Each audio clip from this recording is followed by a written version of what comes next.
बेहुदा गोई सब्बो शतम बात सादर ना हो। लग़व उस बात को कहते हैं जिसका कोई मकसद ना हो। आपने कोई बात बोली है, अगर आप ना भी बोलते तो कोई फर्क ना पड़ता। बेहुदा गोई सब्बो शतम, गाली गलोच, गीबत, चुगली, बोहतान तराशी, ये तो बड़े जुर्म हैं, बड़े बड़े गुनाह हैं।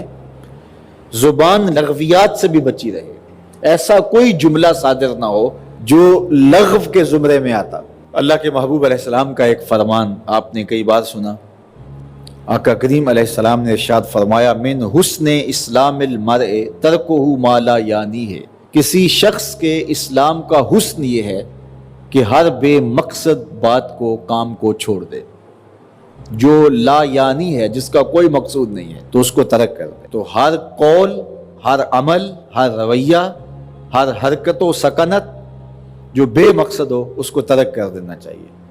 मोमिन के कंधों पर उम्मत को गालिब करने की जिम्मेदारियां हैं, और इस मुख्तसर सी जिंदगी में अल्लाह की रजा जोई उसका मकसूद है। औलाद की तरबियत उसके ज़ुम्मे है। अपने माहौल को पाकीज़ा बनाना ये उसकी जिम्मेदारियों में शामिल है। अमर बिल मारूफ नही अनिल मुनकर ये उसकी जिम्मेदारियों में शामिल है। इतना मसरूफ शख्स बेहुदा गोई करेगा, इतना मसरूफ शख्स फजूल गोई करेगा, जिसकी इतनी जिम्मेदारियां हों, तो क्या वो अपने वक्त को बर्बाद करेगा? तो मोमिन की जिंदगी पाकीज़ा जिंदगी होती है। अल्लाह ताला जल्ला शानहू ने फरिश्ता मुकर्रर किया है, जुबान से जो लफ्ज निकलते हैं, जो कलिमात जारी होते हैं, वो लिख लेता है। एक एक चीज हमारी लिखी जा रही है। कभी मैं और आप अपना तजुर्बा खुद भी करें। एक दिन सवेर से लेकर शाम तक हमारी जो रूटीन की जिंदगी गुजरती है, उसमें जो जो हमने किया उसको लिखें कि आज मैंने ये किया, ये बोला, ये बात की, यहाँ गया, ये खाया, ये पिया, यहाँ बैठा। सारे दिन की तफसीलात लिखें और फिर शाम को देखें कि इसमें लग़व क्या है। तो बहुत सारी चीजें लग़व मिलेंगी। ये ना बोला होता तो क्या फर्क पड़ता, यहाँ ना गया होता तो क्या फर्क पड़ता, या मुझे क्या मिला है ये बोलने से, ये काम करने से, ये रवैया इख्तियार करने से मुझे क्या हासिल हुआ है। तो जो चीजें बुराई के जुमरे में आती हैं, गुनाह के जुमरे में आती हैं, कबायर हैं, वो तो हैं ही हैं। तो बहुत सारी हमारी ऐसी बातें हैं कि जो हमारे मकसद की नहीं है, और सवेर से लेकर शाम तक हम जुटे हुए हैं उन कामों के अंदर। जिंदगी का बोझ कम हो जाएगा अगर हम बेहुदा गोई से, फजूल गोई से, लायानी गुफ्तगू से अपने आप को बचाएंगे। जेबों को हम खाली करते हैं तो कितनी चीजें हम निकाल करके जो हैं वो फेंक देते हैं कि ये चीजें हमारी जरूरत की नहीं है, खामखा का बोझ उठाया हुआ है। इस तरह जिंदगी में बहुत सारी फजूलियात का हम बोझ उठा के फिर रहे होते हैं। बहुत सारे अकवाल का बोझ, बहुत सारे अफ़आल का बोझ, बहुत सारे रवैयों का बोझ और बेमकसद चीज़ों का बोझ। अहले ईमान की निशानी यह है कि उनकी ज़िंदगियाँ बामकसद होती हैं। फलाह कामयाबी उसी को मिलती है जो ला यानी काम नहीं करता, और वो एक एक लम्हे की कदरदानी करता है। सबसे कीमती सरमाया हमें ईमान के बाद जो यहाँ दिया गया है वो वक्त है। अगर वक्त को अच्छे तरीके से गुजार लेंगे तो ये दुनिया भी संवर जाएगी और आखिरत भी संवर जाएगी।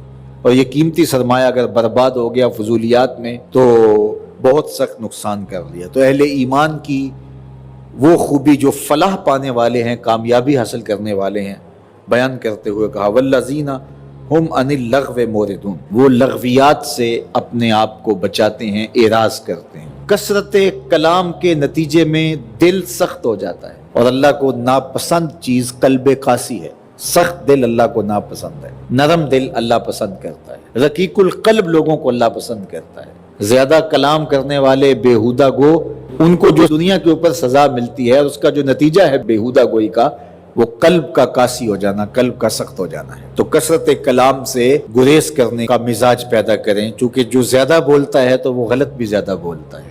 हाँ, जहाँ बोलना जरूरी हो वहाँ जरूर बोला जाए।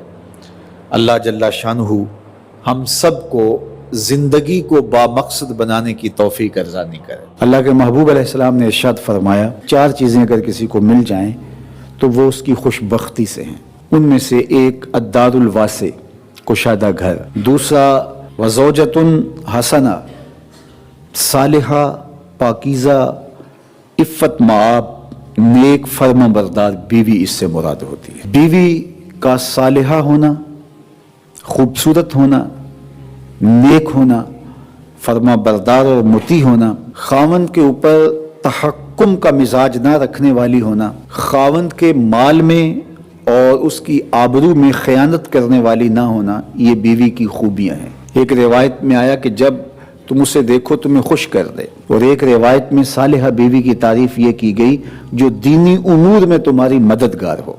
तो जो तुम्हारे माल पर खयानत न करे, तुम्हारी औलाद की अच्छी तरबियत करे, तुम्हारी फर्मा बरदार और मती हो, तुम्हारे ऊपर अलुव न चाहे, यानी तुम्हारे ऊपर तहक्कुम न चाहे, और तुम्हें नीचा लगा के रखने की आरजू उसके सीने में ना हो, बल्कि वो तुम्हें सरबुलंद देखना चाहती हो, अपने पर्दे की हिफाजत करने वाली हो, अपनी आबरू की हिफाजत करने वाली हो, और काने हो, शुक्रगुजार हो, तो ऐसी बीवी का नसीब हो जाना हसनाते दुनिया से है। आका करीम ने इरशाद फरमाया अद्दुनिया मताउन व खैरु मताइहा अलमरातुस सालिहा।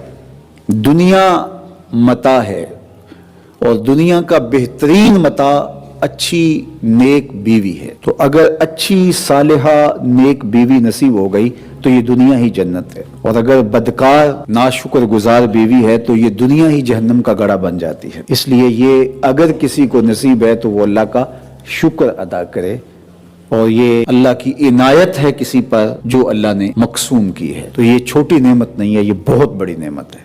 तीसरी चीज इरशाद फरमाई अलमरकबुल हनी, तेज रफ्तार नशीत घोड़ा। और चौथी चीज इरशाद फरमाई अलजारु साले, नेक हमसाया। तो किसी को नेक हमसाया नसीब हो, कुशादा घर मिल जाए, नेक सालेह पाकीज़ा मिजाज खातून नसीब हो जाए, और अपनी ज़रूरत के लिए अच्छी सवारी मिल जाए, तो वो दुनिया की खुश नसीबी और दुनिया की फिरोज बख्ती समेट चुका है। ये चार चीज़ें हमारी ज़िंदगी की खुश नसीबी में से हैं। अगर किसी के पास ये चार चीज़ें हैं तो वो अल्लाह का शुक्र अदा करे, और ये चीज़ें जब इंसान को मुयस्सर आ जाएं तो वो यकसुई के साथ इबादत भी कर सकता है, यकसुई के साथ साले और नेक आमाल भी बचा ला सकता है। तो यहाँ इरशाद फरमाया कि जब हम कहते हैं अल्लाह हमें हसनात दुनिया अता फरमा और हसनात आखिरत अता फरमा और आतिश दोज़ख से में बचा ले, तो हसनात दुनिया से मुराद दुनिया की हर खैर होती है।